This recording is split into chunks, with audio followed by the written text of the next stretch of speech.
صباح الخير يا حلوين. ساعات كده الواحد بيقعد يسيب نفسه لسيناريوهات سيئة ويلاقي نفسه بيخوف نفسه، والخوف مش عايز يسيب قلبه. فليه احنا على طول خايفين؟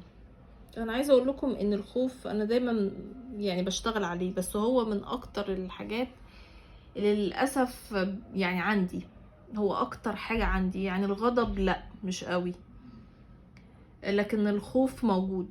بس انا يعني دايما بحاول اشتغل عليه، ما بسيبهوش ياخد السيطرة ويسوق هو العربية ابدا.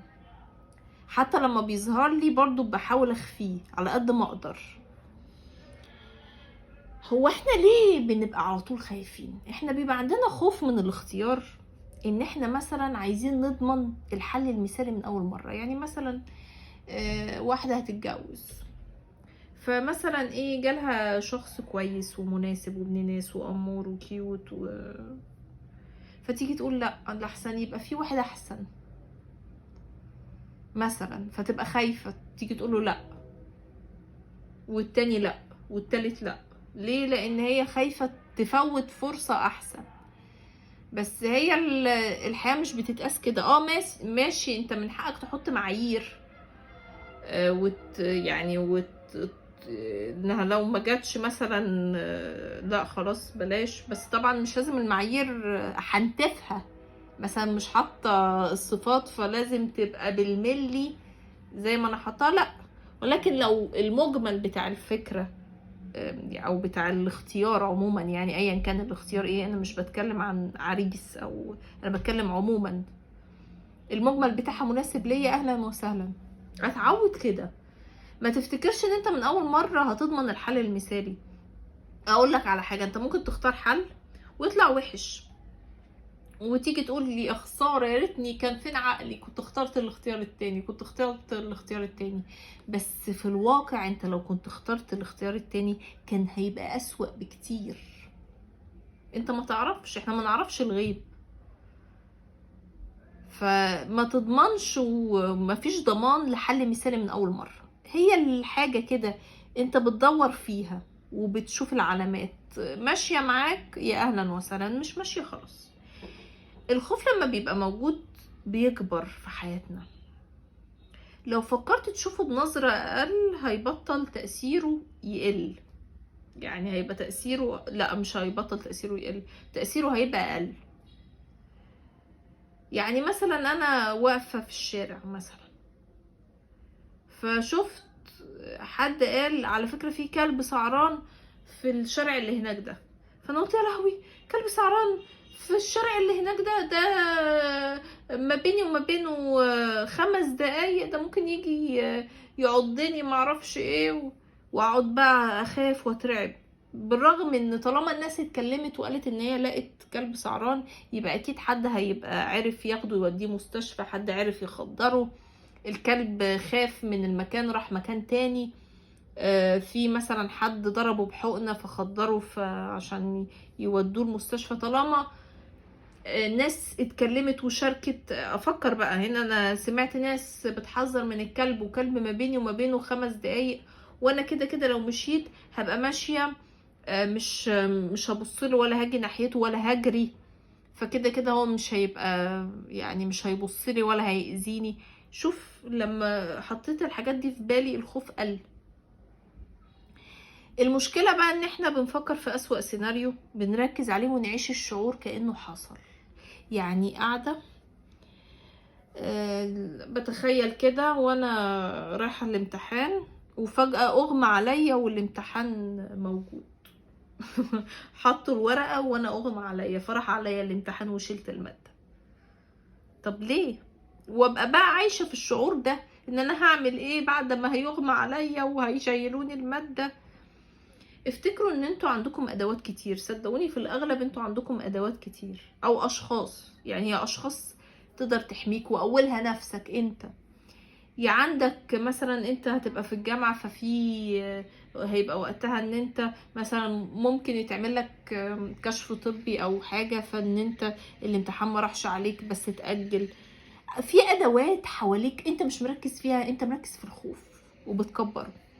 لما بفكر في اسوأ السيناريو ببقى بوصل للتفكير لحتة ان انا هعجز في الطريق، هفشل، مش هكمل، مش هقدر اساعد حد بحبه ولا نفسي. يعني مثلا انا وانا بفكر، مش انا كشري، انا بتكلم عموما، حد بيفكر فيجي يقول ايه، انا بتخيل كده لو انا اتجوزت واحد وطلع اخلاقه وحشة، وبعد كده طلع الشقة دي مش تمليك، الشقة ايجار، فروحت انا مخلفة منه عيل طلع من ذوي احتياجات، وانا رايحة الشغل خبطتني عربية عملت حادثة ومت، وابني راح الملجأ واهلي اتبهدلوا. في ناس عندهم على فكرة يعني، او مش في ناس، اي حد هيسيب الخوف يسيطر عليه هيوصل لمرحلة اسوأ السيناريوهات، لحد ما يوصل لسيناريو ان هو كان عاجز ومفيش حد بيساعده. اي حد في الدنيا كده هيسيب الخوف يسيطر عليه هيوصل للمرحلة دي.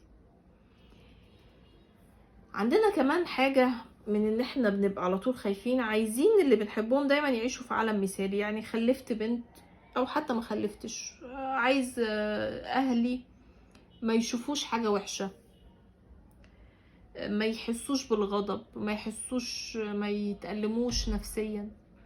ودي حاجة موجودة عندنا، يعني دي انا مش بلوم حد عليها، لان دي حاجة هتبقى، احنا مش عايزين اهالينا يحصل لهم حاجة وحشة اكيد، ولكن التجارب السيئة هي اللي هتخليهم ينضجوا ويفهموا، ودي امر حتمي مفيش منه مفر. اللي فاكر ان هو بيمنع بنته ان هي تخرج وان هي تتكلم مع ناس، ان هو كده بيحميها من الرجاله اللي مش كويسين فهي هتعيش في امان، احب اقول لك لا خالص. لان هي هتكبر ممكن تتجوز واحد مش كويس، والراجل اللي مش كويس لو مثلا هي اتجوزته مش هتفرق كتير عن انها ما اتجوزتهوش، لان هيأذيها.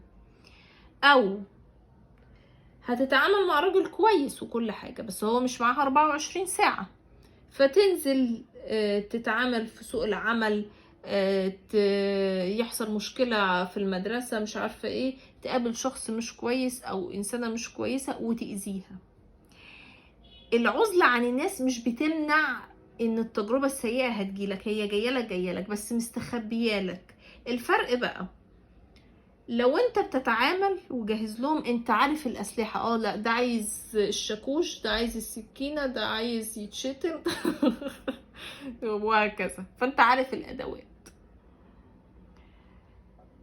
افتكر ان انت دورك ان انت تساعد وتساند اهلك، تخليهم مؤهلين ان لو اسوأ حاجة حصلت ازاي يتصرفوا. مش ان انت بقى ايه، لا انا مش عايزكم تشوفوا حاجات وحشة، لان للأسف هيشوفوا.